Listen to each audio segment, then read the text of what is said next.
In the Carabao Cup, a Puma ball is used, whereas a Nike ball is used in the Premier League. Mikel Arteta bizarrely brought up the match ball when breaking down Arsenal's 2-0 defeat by Newcastle.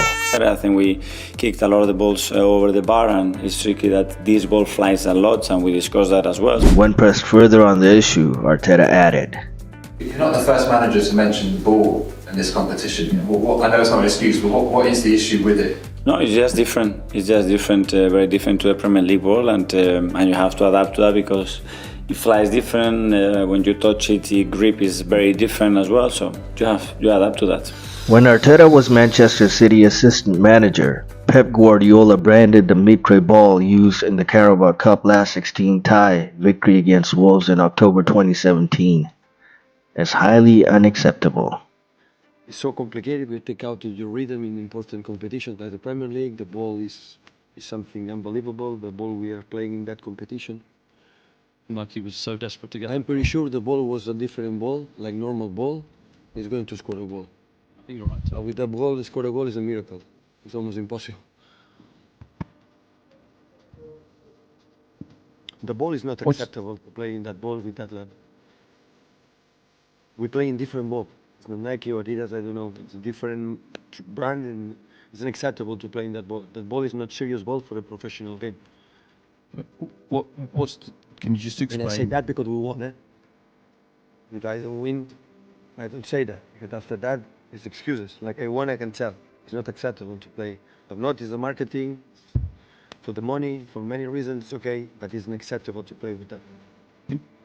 Of course, maybe like this, no light, no wave, nothing. Do you not get a chance to use it in training before the games or anything like that? Do they Sorry? not? Do they not give you it to try it in training or anything the day before a game? Well, 1 day or 2 days. When the ball is bad, it's bad 2 days, 1 month, 1 year, 2 years. It's bad, it's bad. The ball is unacceptable to the high level in a competition to put it that this kind of ball. Did all the players sort of complain? Were they course, talking about I it? say that because all the players complain. I don't play football. Unfortunately for you, because I was a magnificent player. But I assure you, and all of them say, "What is that?" Really? Really. I'm sorry, Carabao Cup. This might seem like a bit of a peculiar question, but Pep Guardiola has been moaning about the quality of the ball being, I guess, too light. He says it's unacceptable. You guys play with mitre balls all seasons. Yeah, it's our ball in both competitions. It just changed the color. In our competition it's blue, here it's green. So we are more used to it. I cannot compare because I don't work with another ball. Let's look at how both teams set up as Newcastle ruthlessly plunged a dagger into Arsenal's Carabao Cup hopes. The blow isn't fatal, but this 2-0 first leg defeat will be a mountain to climb for the Gunners. Alexander Isak, Newcastle's supreme centre forward, who is emerging as one of the deadliest goal scorers in Europe. And Anthony Gordon, the multifaceted England forward whose reputation as one of the country's most impressive attacking talents is burgeoning. Both players have been courted by Arsenal over the past 12 months.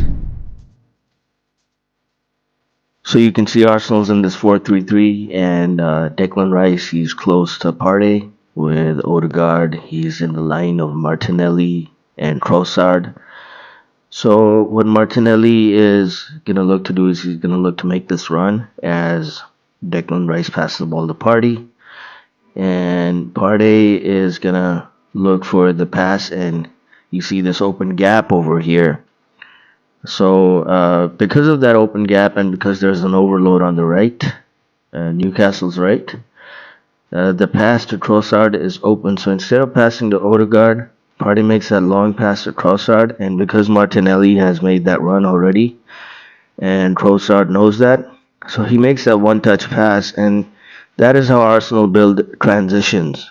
And that is one of their strengths, which a team like Manchester City doesn't have. This ended up in a really good chance, and it hit the post.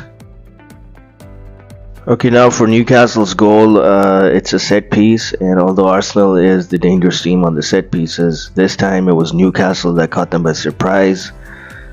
So the goalkeeper, he takes that long shot, and there's a header, and because of that header, the ball lands to Murphy, And Murphy, Isak, as you can see, is making that run from the far side.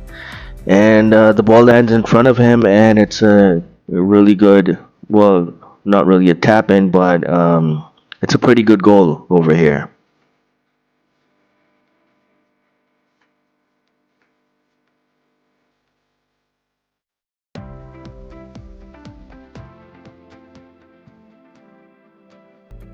So for Newcastle's second goal, it's Tonali with the ball, and because Arsenal are not pressing aggressively, they have this zonal block over here. And so Isak drops deep into the pocket as a false nine between two Arsenal players. So Tonali makes the pass to him, and what Isak does is he's got some good footwork, really good touches. He controls the ball and passes it out wide, and then makes that run inside. And because that run is slightly delayed, the winger finds Isak in space. And from there, Isak makes that shot. And if you can see on the really far end on the left side, there's Gordon. And that's the blind side, because if you look at it, all the Arsenal players are facing towards the ball. So there is this overload on the right, and that's why Gordon is isolated. So he makes that blindside run. The goalkeeper parries the ball, and Gordon comes in with a tap in.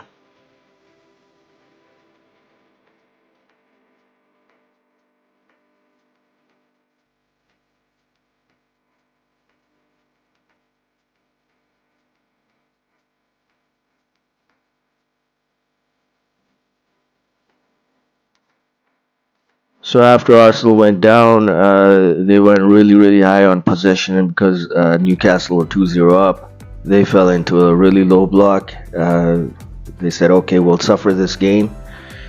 And that was their game plan. Arsenal, being Arsenal, will believe can complete a euphoric turnaround at St. James Park in the second leg. But on the evidence of this showing, they haven't a cat in hell's chance of scaling this mountain. People try to explain why playing at Wembley doesn't mean as much as it did.